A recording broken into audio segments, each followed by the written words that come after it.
This video is essentially designed to give you guys the best streaming options for the upcoming week. We're going to be covering forwards, defensemen, and goaltenders. So we have everything covered for you guys in order to give you guys the best options to stream players going into your next week if you're able to do so. Highly recommend not necessarily dropping anybody significant just to stream a player. It's still very, very early on in the year. I definitely recommend if you have space, and if you look at some of the schedule for this week, you'll see that a lot of teams only play 2 games. If that's the case and you have multiple players from that team, and like I said, they aren't significant players, I definitely recommend streaming. So for forwards, we're going to give you guys in between a 40 and 20% ownership for the first part, and then we're going to cover guys under 20% for those of you that are in deeper leagues as well. Defensemen don't really have these kind of parameters. They're pretty scarce to begin with, and it's difficult to find good D. There are a lot of good peripheral defensemen under, 20% to begin with anyways when it comes to covering peripherals. With that being the case, let's get right into the video.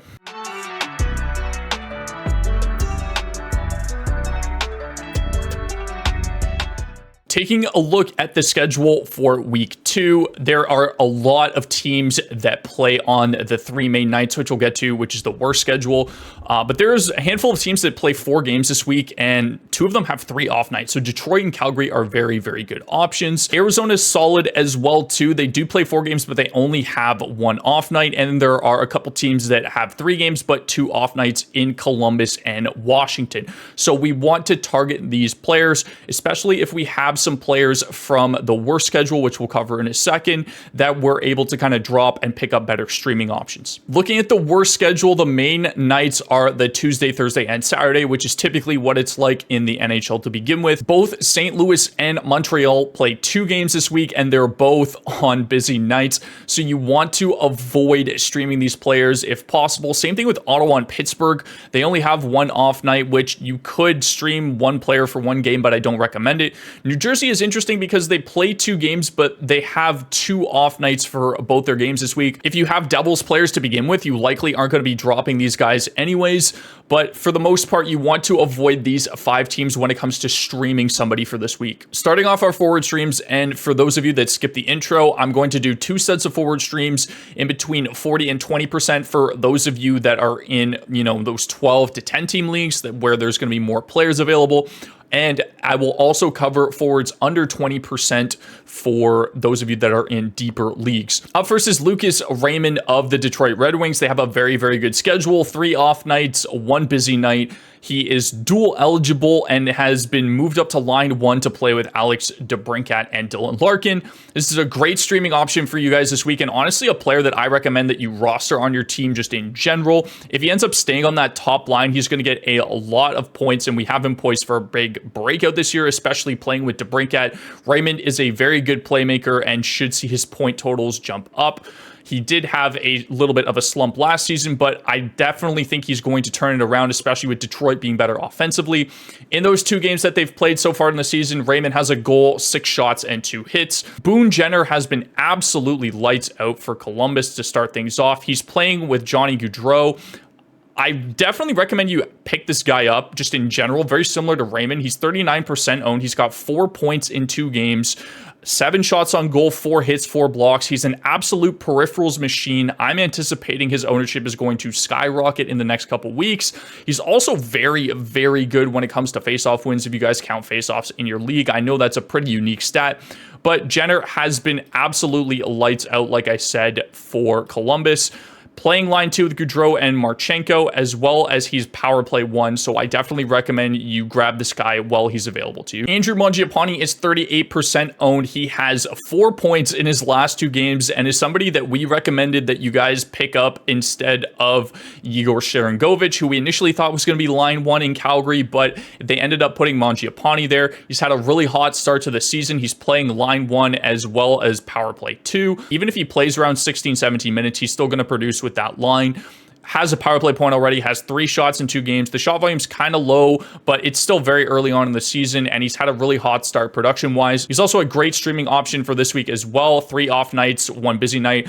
Calgary has a great schedule this week, so definitely recommend you guys snag him if he's available in your leagues. Nick Schmaltz is dual eligible center right wing and is playing line one with Barrett Hayton and Clayton Keller. Again, I highly recommend you guys pick him up. He's been really, really good on the top line so far. He's got 2 points in the one game that Arizona played, along with a power play point, 2 shots. Schmaltz gets exposure to Hayton and Keller at both 5-on-5 and on the power play, so this is a great look for Schmaltz going forward. Like I said, dual eligible, which is something that's very useful when it comes to streamers, as well as Arizona has a solid week.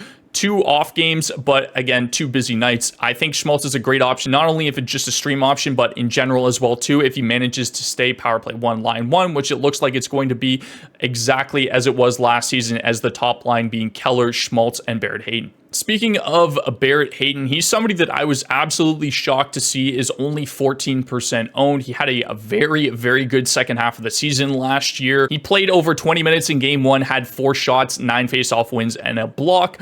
Again, the production wasn't really there for game 1, but he is getting line 1 exposure and power play 1 exposure to both Clayton Keller and Nick Schmaltz. It seems to be like that line is back together again for this season, and I want everything to do with Barrett Hayton, especially in deeper leagues. Early production is a great sign for Marchenko, especially skating with Jenner and Gaudreau. If he's able to keep the chemistry with this line and stick with them, he's going to be a very good option, especially in deeper leagues. I highly recommend streaming him at 8% if he's available in your league. They only play 3 games this week, but 2 off nights I think is solid enough, and you're getting really good exposure to some elite line mates. Matt Coronado is somebody that I want to keep my eye on. At only 6% owned, he should be available in some of your deeper leagues. He's playing line 3 right now with Blake Coleman and Mikhail Backlund, but the big upside for Coronado is he is getting power play 1 time. He's already picked up a power play goal, which was his first in the NHL, as well as he has 4 shots on goal in 2 games. So a little bit slower in terms of those peripherals, but if he continues to see power play 1 time and gets exposure to guys like Huberdeau on the power play, I really like the Coronado stream, just especially given the fact that Calgary has a very good week and should be readily available in those deeper leagues. Daniel Sprong is just a guy that seems to score goals wherever he goes. He doesn't need a lot of time on ice in order to do so. He averaged around 14 minutes over the past 2 games with Detroit, had 8 shots and 2 goals. This is just a guy that's going to pick up goals and shots for you guys going forward, especially given Detroit's schedule this week. It's a very good option in deeper leagues. He is playing 3rd line and power play 2 in Detroit currently, but again, this is a guy that we know is going to get you a ton of shots as well as goal upside. Moving on to defensemen and staying with Jeff Petrie, I was shocked to see he's actually power play 2 right now in Detroit. Detroit seems to be running 2 defensemen on power play 1 in both Mort Seider and Shane Gostisbehere, so that actually gives Petrie some power play time, which I wasn't really expecting. Petrie was a great option for hits and blocks last season as well, so if you guys do need some added peripherals for the week, I highly recommend picking up Jeff Petrie. Ivan Provorov at 6% is a great option for you guys this week. Only plays 3 games, but he is seeing power play 1 with Jenner, Marchenko, Laine, and Gaudreau. That's because of Zach Werenski's injury that unfortunately happened, but he is only supposed to be out for a week or 2, so definitely jump on Provorov while you can. Provorov is also a great source for blocks if you count those in your leagues, and given the fact that he's only 6% owned and seeing power play 1 time, I'm jumping all over this guy for a streamer this week. If for whatever reason somebody has jumped on Provorov already, I recommend going to Martin Fehervary, or if you just need somebody that is more effective in getting those hits and block peripherals, Fehervary had 217 hits and 128 blocks in 67 games last year, so he is a great source for those peripheral stats. And like I said, if Provorov's gone and you need to stream somebody for those peripherals, I highly recommend Fehervary given the schedule this week. And then finishing up for defenseman, we have JJ Moser of the Arizona Coyotes. I really like him as an option this week given the schedule and the fact that he's power play 1 in Arizona. We thought it was going to be Dursey, but it seems that Moser is getting exposure to Keller, Hayden, Schmaltz, and Matthias Michelli. So I really like Moser for this week, especially in deeper leagues if you need to pick up a defenseman that's getting power play 1 time. And finishing up our weekly preview, guys, we have our goalie streams. Joseph Woll is confirmed to be starting on the Monday against Chicago. So if you guys have an ad left in your week, I definitely recommend adding Joseph Woll, especially if you need goaltending. Ilya Samsonov has had a tough start to the year and has given up a ton of goals, so I wouldn't blame Sheldon Keefe if he went to Joseph Woll more in the future. We'll see how that deployment plays out, but we do anticipate Woll is somebody that that could take over a starting role. And on a team like Toronto, where they're going to win a ton of games, I highly recommend picking him up just in general if you're not just streaming him for the week.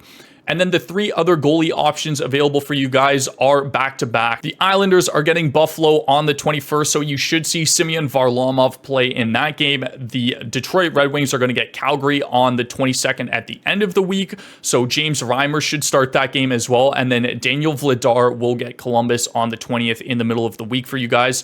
Whatever works best for your guys' schedule, you can pick one of these guys up and drop him for somebody else. Like if you wanted to go Vladar first into Varlamov on the second day, it depends on what your goaltending situation is like, but these are the 3 best back-to-back options for the week and guys that should be readily available in your waiver wire. That is going to do it for this video, guys. Thank you so much for watching. Good luck in week 2. Leave a like and hit that subscribe button if you enjoyed the content. We'll have this out for you pretty much every single week for the rest of the fantasy hockey season. We're going to be sending out a newsletter for updates and players that we've seen trend up and down throughout the regular season. That'll be happening every week as well too, but that is only available to Patreon members. So if you guys are interested in that, definitely recommend checking it out. Once again, thank you guys so much for watching. I will see you in the next video. Have yourselves a fantastic rest of the day.